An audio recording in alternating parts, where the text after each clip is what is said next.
Hello, everybody. Welcome to a special coronavirus episode of Take the Black Live.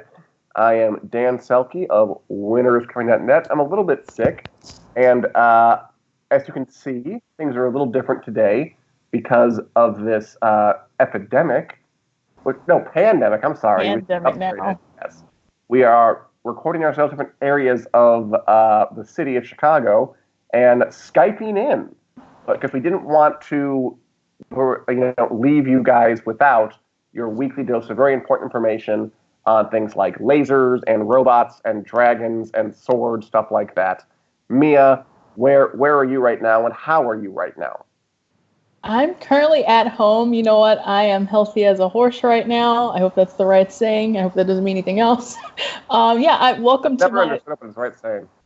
Welcome to my lovely abode. We've got a couch and we've got, some pillows. If you're not, watching the video, you're listening to the podcast, I'm sorry, but you should probably tune into the video just to see my backdrop. And yes, I am a little bit sick, but I think it's fine. And I am here with hanging with these two, Daenerys and Cersei, in a conference room in the fan-sided office. How fun for everybody this is. All right, and thanks to everybody who's watching, and let's just get into it, because we're not going to let this pandemic stop us from bringing you the information you need to know. That is our motto here at Take the Black Live. All right, let's jump in. All right. First, I wanted to talk about the Game of Thrones topic, obviously.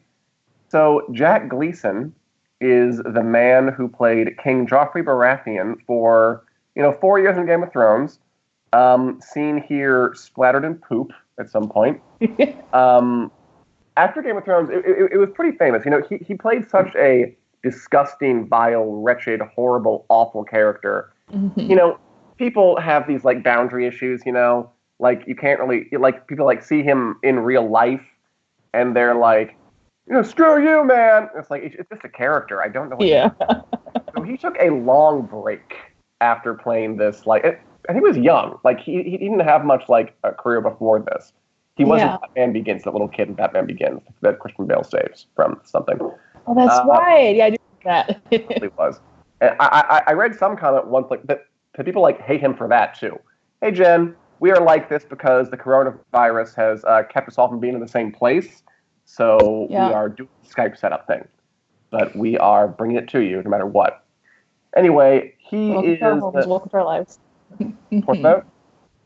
I was going to say welcome to our homes, but you're still in the office holding it down. But I'm in the office. You were in your home.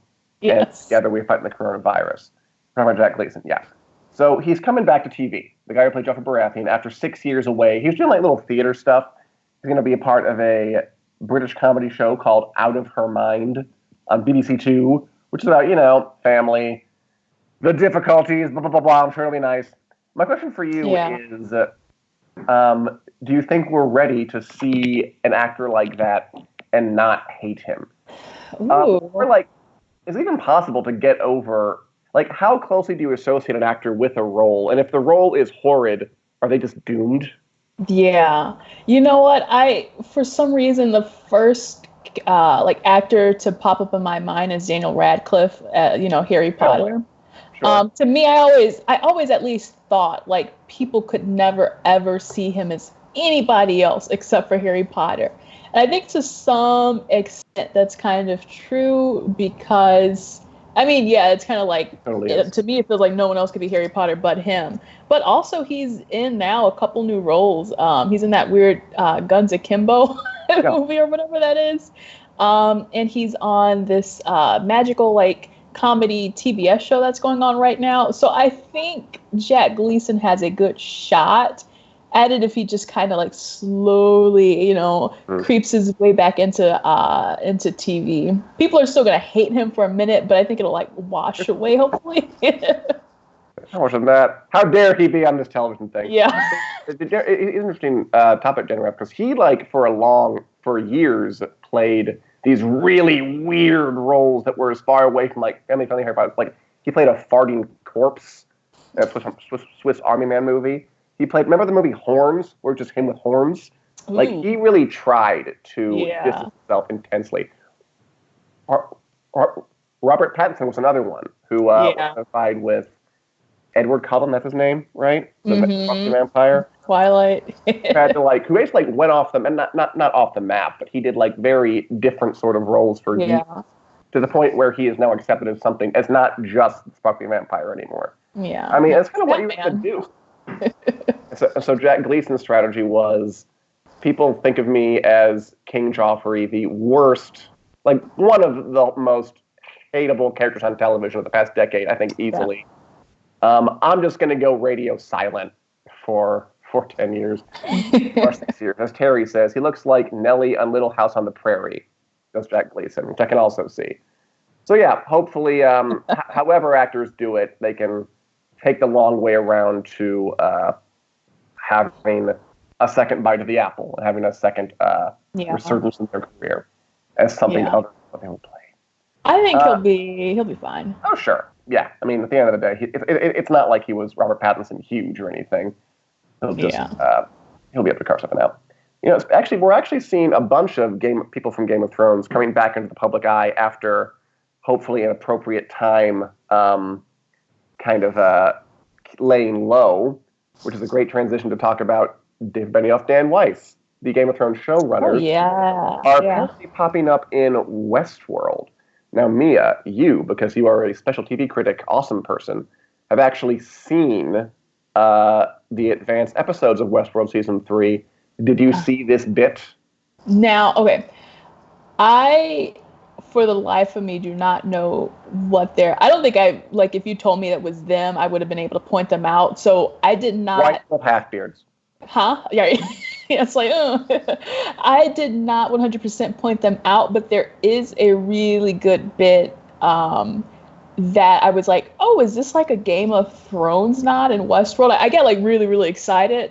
And then I think later you told me and I found out that they actually had a cameo and I was like, that all makes sense.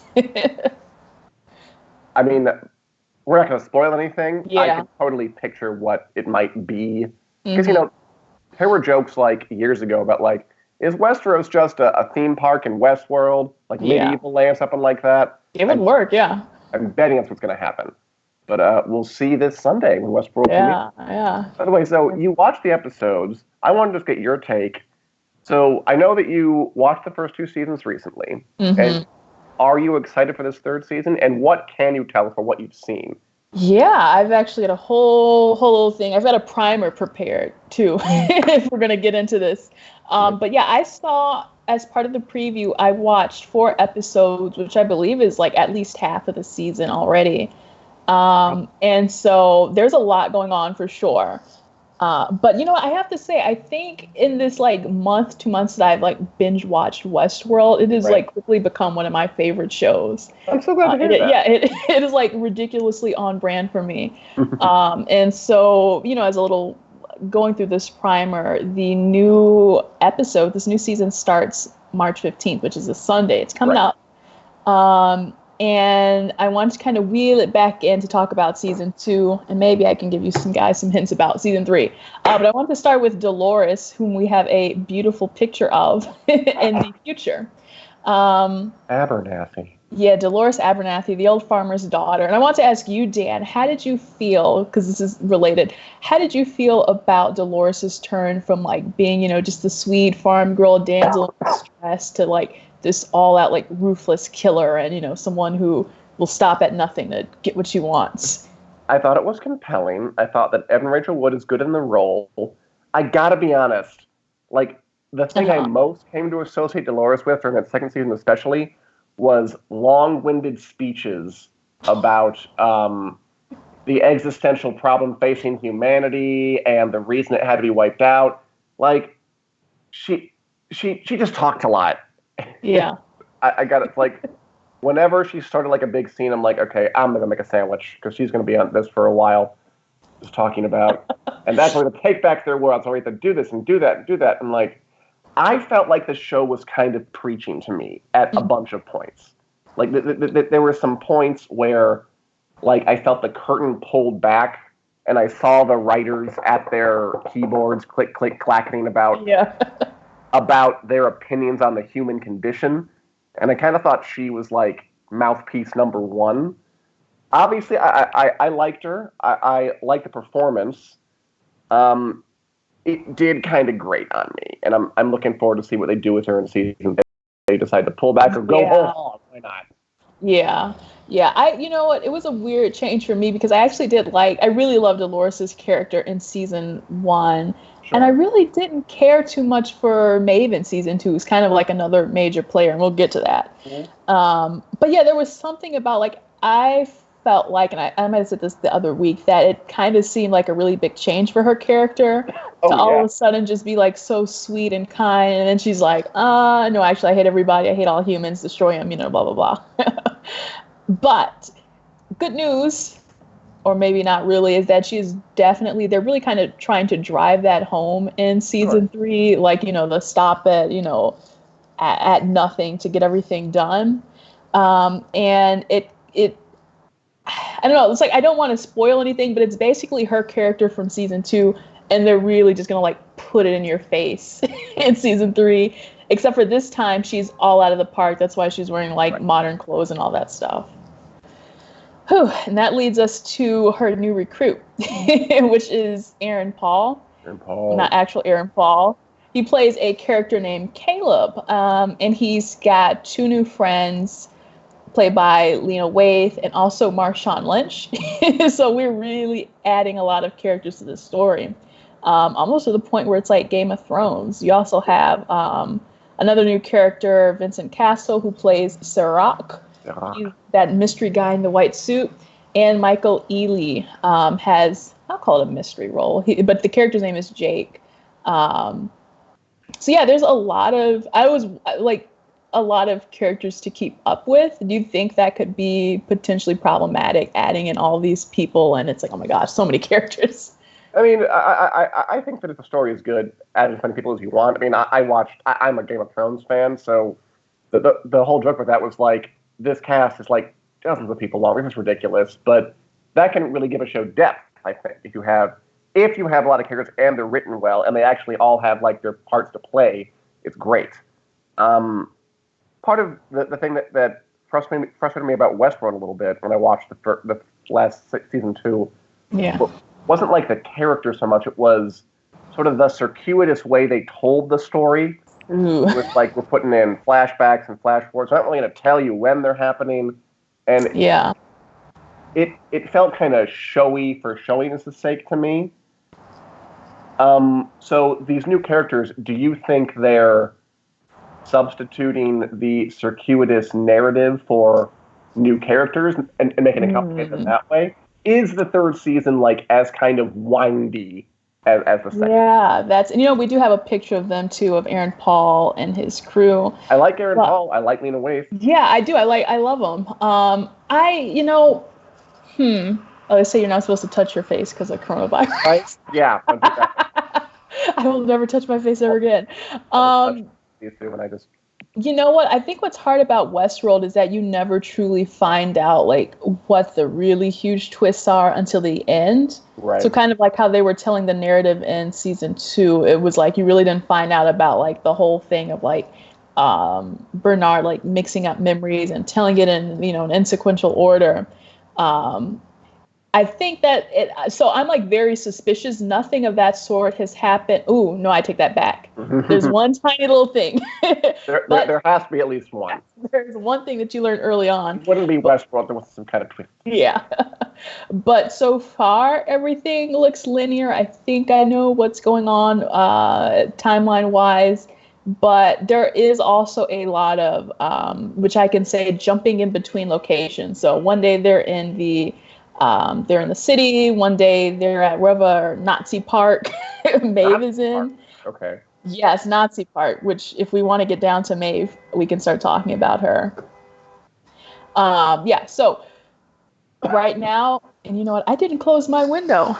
And I live on like the loudest street, so I don't know. Okay, so anyway, so Maeve and Dolores, as a little bit of a backstory, have always kind of just like they've crossed paths and they've agreed to disagree most times.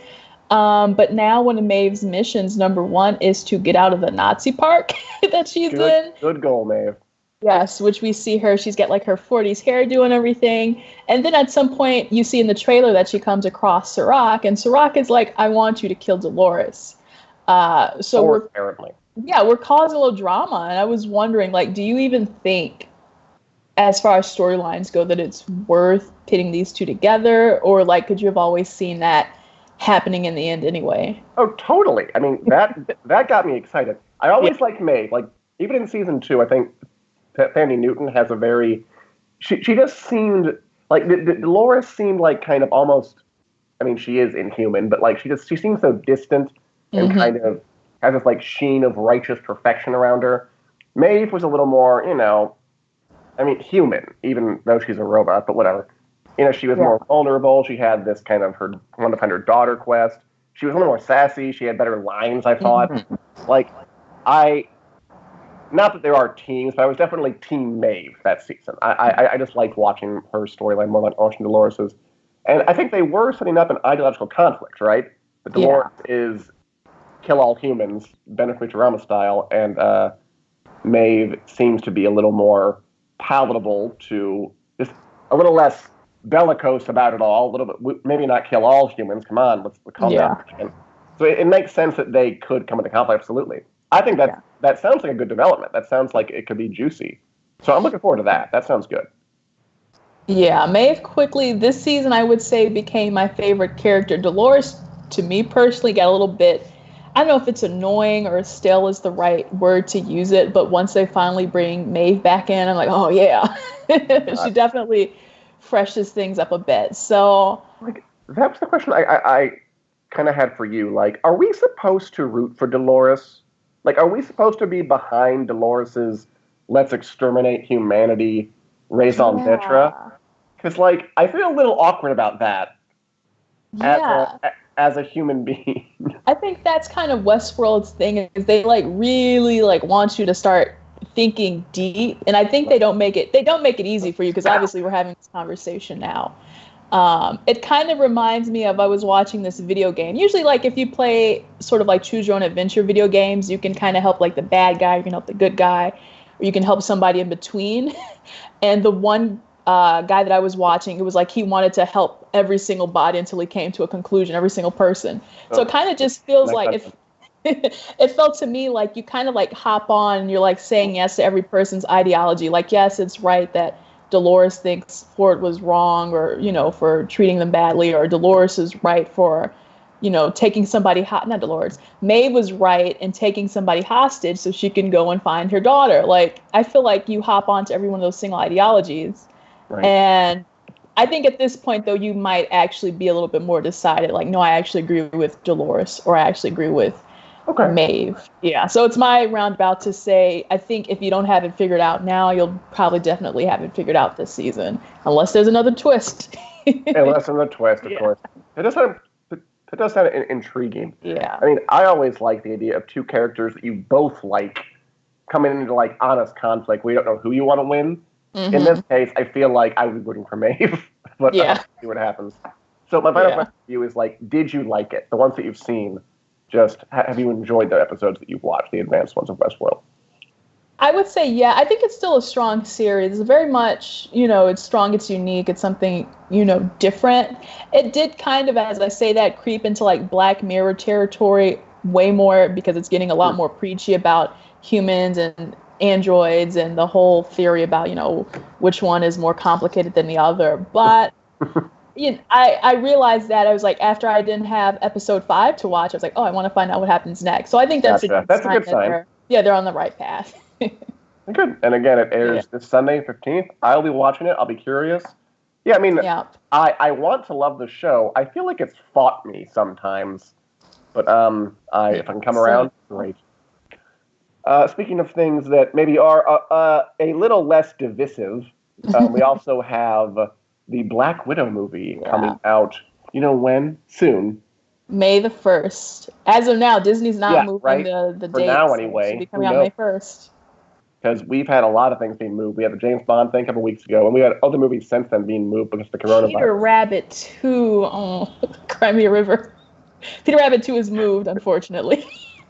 I mean, I'm sure there'll be other things. Oh yes. They had to stop shooting on Falcon and the Winter Soldier because of coronavirus. Yeah. Like, I'm sure it'll be affecting things. Obviously, they canceled E3. Yeah, yeah, that was really huge. Yeah, not that it was going to be. I mean, people were already pulling out of that. That's another story. Anyway, why don't we watch a bit of the trailer for Black Widow and see what we think about it? I tell people my sister moved out west. You're a science teacher. Your husband, he renovates houses. You're thinking about moving, but you're gonna wait until the interest rates go down. That's not my story. Before I was an Avenger, I made mistakes. And a lot of enemies.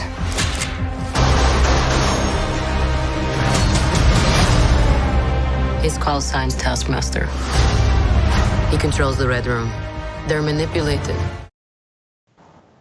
Wow, wow, wow. How exciting. I can only imagine. Yeah, so this was the final trailer for Black Widow. So I don't think there'll be too much more new footage unless usually they do like the press circuit where they're on like Jimmy Fallon and all that, and you see some exclusive clips. So I think one of the biggest things that you see was the whole Black Widow class where there's brand new Black Widows and stuff like that.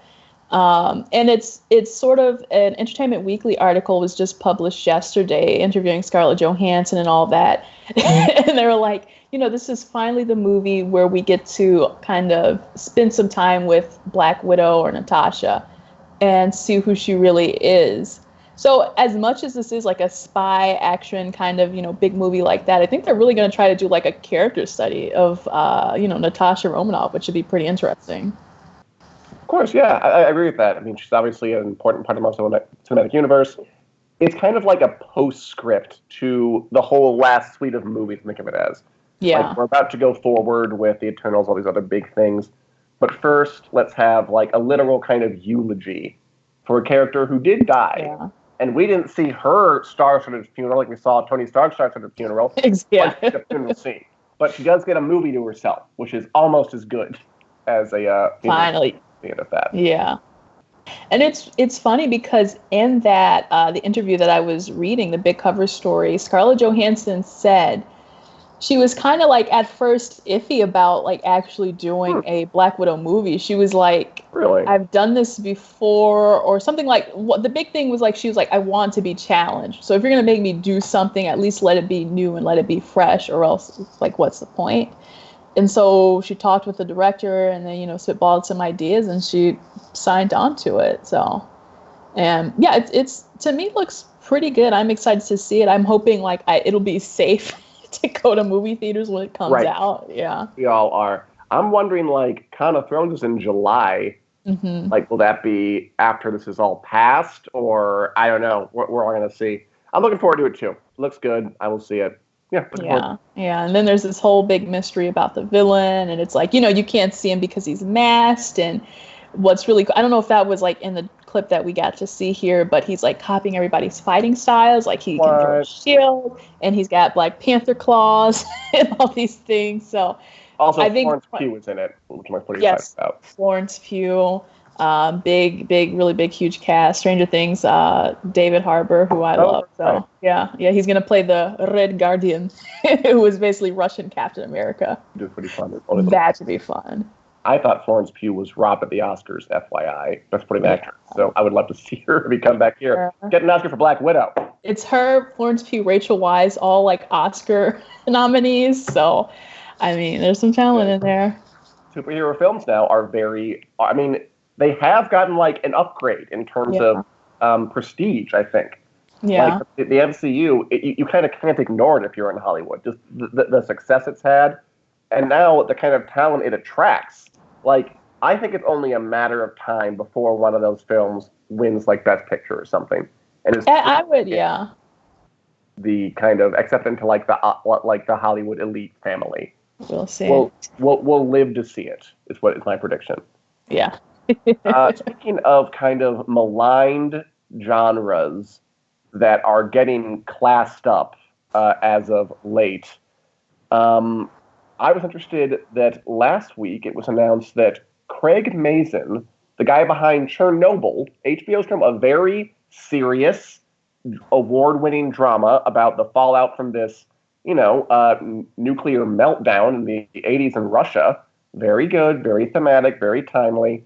Is teaming up with Neil Druckmann, the writer and creative director of 2013's The Last of Us video game, to adapt that video game for HBO. Okay, so that makes me excited because just on the last Take the Black Club, we were talking about video game movies and how they, like, for one reason that they've never really gotten respect just because, they started off as like, we're going to adapt Run from Left to Right, I'm Mario, when it just didn't really work out, and just people didn't take them seriously for a long time, often with good reasons, because they were usually pretty cheesy. Not great, yeah. And they've been striving recently to something that's a little more respectable, let's say, digestible. We've been getting things like Detective Pikachu, Sniper Hedgehog movie, which have gone over well, good box office draws, but we haven't really had like a great video game movie yet, like something you could say like that's as good as anything else out there. Yeah. Not to my knowledge. Sonic is not up there yet, unfortunately, so I cannot say. So close. If any of you object, feel free to let me know. But this is a critically acclaimed video game. I played it. Have you played it? Mm-hmm. I've watched it, yeah. Right. I thought it was very good. It's definitely of like the latter school of gaming where they are more serious about story, script, acting.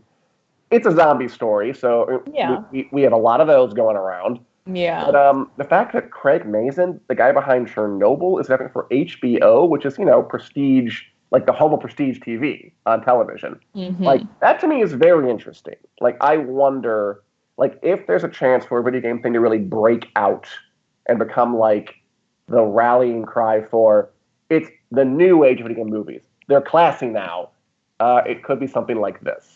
Yeah, I think I have a lot of hope. And the good thing about all this is that, like, right off the bat, The Last of Us is probably one of the better top tier sort of video game stories. Sure. I don't know if you want to say to ever be told, but it's insanely popular.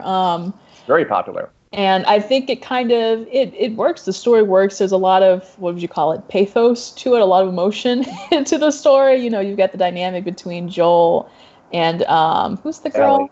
And Ellie, The story is basically Ellie, yeah. Joel's a middle-aged guy. Ellie's I think 14-year-old girl, and zombie apocalypse. Pretty standard there, honestly. They have to make a I think it's like trek.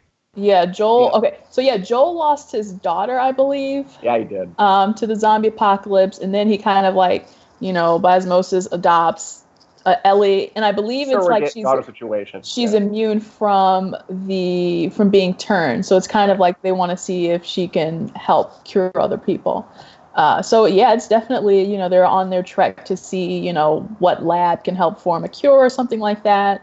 And it really, I would say maybe what would differentiate this between The Walking Dead, obviously, which is the biggest zombie show out there right now, is that The Walking Dead doesn't really. Have you watched Walking Dead any?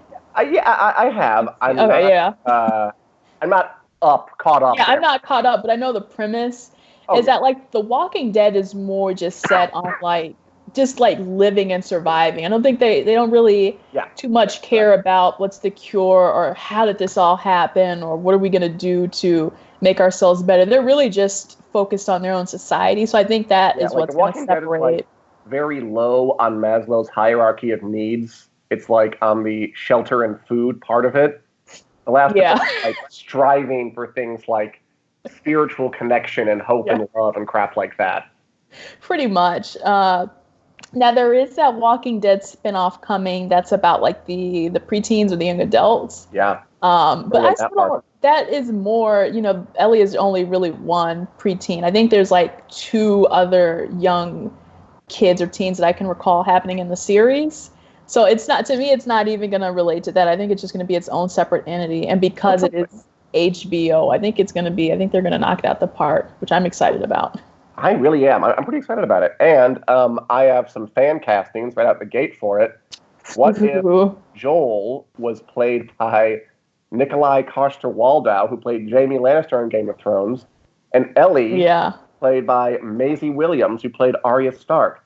I don't care if she's 21. She looks young for her age. She can play young. Those are my fan castings to be perfect. Keep it in the HBO family and just make a hit. Yeah, I feel like for Joel, and no offense to Nikolai, I feel like I would really need somebody like tough and rugged. Not to say he isn't, like, especially with the side by side I'm looking at.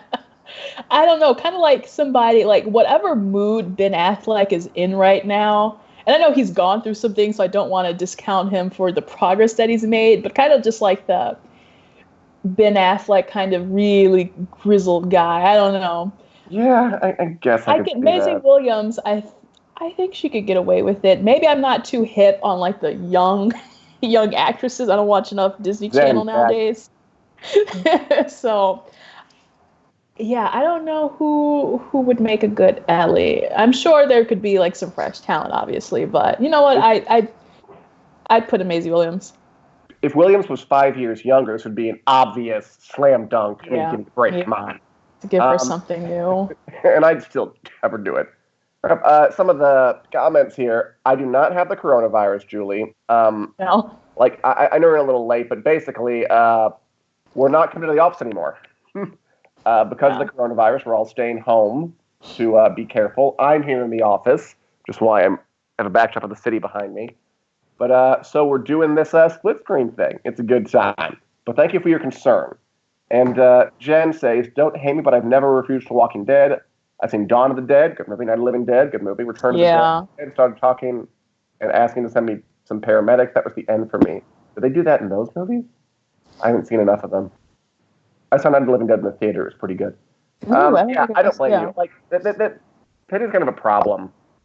Just like, I know The Last of Us is different than other zombie things, but look, it's going to get lumped in. It's a zombie pick, so like, it has that like hurdle to clear, and like all these zombie things, they're always like, oh, they're not zombies in ours, they're walkers. And they're. No, they're the infected. It's a spore thing. It's completely different. Yeah. It's not. Give me a break. Just embrace what you're doing. You know what you're doing. Well, I feel like maybe they're taking like a realistic approach. Like if President Trump were to go, maybe if President Trump were to declare an emergency, he would say they were zombies, but maybe the CDC or somebody would be like, these infected individuals, these, they would come up with something different. They have mild colds. Yeah. Please just don't overreact. But yeah, I mean, the real meat is the Joel and Ellie relationship. That'll be the challenging part. Yeah. So I'm looking forward to it. I want to see them knock that out of the park because I love that game, and I want video game movies to break through the camp ceiling, if you will. Yeah, yeah. All right. So as we end the show and get back to convalescing and avoiding the virus, yes. I am a little sick, but it's just a cold. I hope. We'll find out. Tune in next week if you want to see. Are you watching anything else, Mia? Am I watching anything else? You know what? I had a really, really dense week of doing screeners and stuff. That's true. So weirdly enough, I'm like, the only thing I want to sit down and watch is my Disney fairy tale TV show. I thought there was something else aside from, Succession. That was something I was sawing. Yeah, how do I describe? It's an interesting sense of humor, something that I feel like I don't see a lot on TV. And definitely an interesting tone to it, too. It wasn't what I was expecting it to be. I'm in the first season. Sure. I think it's kind of like the humor thing that's got me slowly rolling along. Otherwise, I do have another screener for, this is like more historic, but not really, is Octavia Spencer and Self-Made, which is about the Madam C.J. Walker story. But instead of being like a boring, this is old history. It's really it's really fun. They've got Tiffany Haddish in it. I can't say much about that because it doesn't come out for like another week or so, but that's also something on my radar. That's cool. You just finished up Outsider, right? The Outsider. I finished The Outsider. Yeah. I did. The last episode aired on Sunday. I was really liking that series. I still like it. I thought it was very, very good. I felt like the finale wasn't quite up to par with the rest of the show. No. I mean, it was good. I guess there's always an inevitable anticlimax when you spend 9 episodes building up this horrible monster, and then you finally come face to face with it, and you give it lines, and it's just, oh, it just has lines that talks like a normal person. There's almost, like, do you know what I mean? It's like, to bring sounds it like an overwhelming, of like this wonderful, horrible mystery thing to like give it shape is a little bit of a downer. And there were some weird oversights in it. Like, I won't spoil anything, but like the main guy says like, I don't know if you can be killed, and immediately just like kills it. Like, yeah. I don't know why that line was there. That was weird.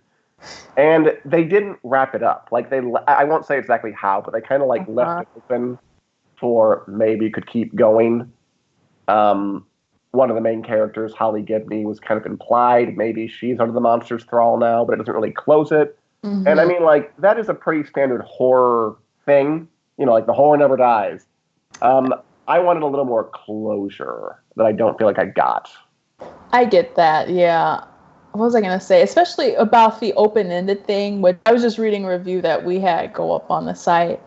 And it's kind of interesting, though, which is weird because I think there was something about Watchmen, too, where I don't know if it was the creator or someone else who's like, I don't have any ideas, so let this be done. Mm-hmm.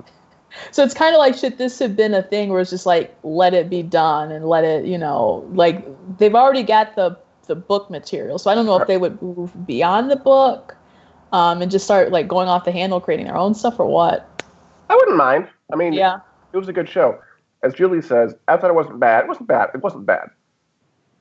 I wished it was great. Unlike Avenue 5, which has been pretty bad. Although I will say, this last episode of Avenue 5, I thought was the best one. Yeah, I saw that so far. I honest to God laughed at like one point, which like I shouldn't have to say in a comedy as like something amazing. Like I laughed at this one, but I did. It made me laugh. When I was watching Avenue 5, my laughs were far and few, unfortunately. No, so were mine. But this last episode, they went like really, really dark with the humor, and I did laugh a while. I'm like, because it needed to do something. It needed to like go really dark or like blow up the premise in some way. Because what they did was not working. So I did like this last one. I kind of think it's too little, too late. I also, before I sign off, we just watched at home The Righteous Gemstones on HBO. Oh, yeah. Danny McBride's show. Really, really funny. Really, really fun. With John Goodman. I thought that was really, really good. Looking forward to that. And that's about it for me. Yeah. Oh, my God. Yeah, I think we pulled it off as well as we could on Skype. We did. And now when I go off, I'm going to go have a drink of water and take a nap. Yes. And just replenish myself so I can take this cold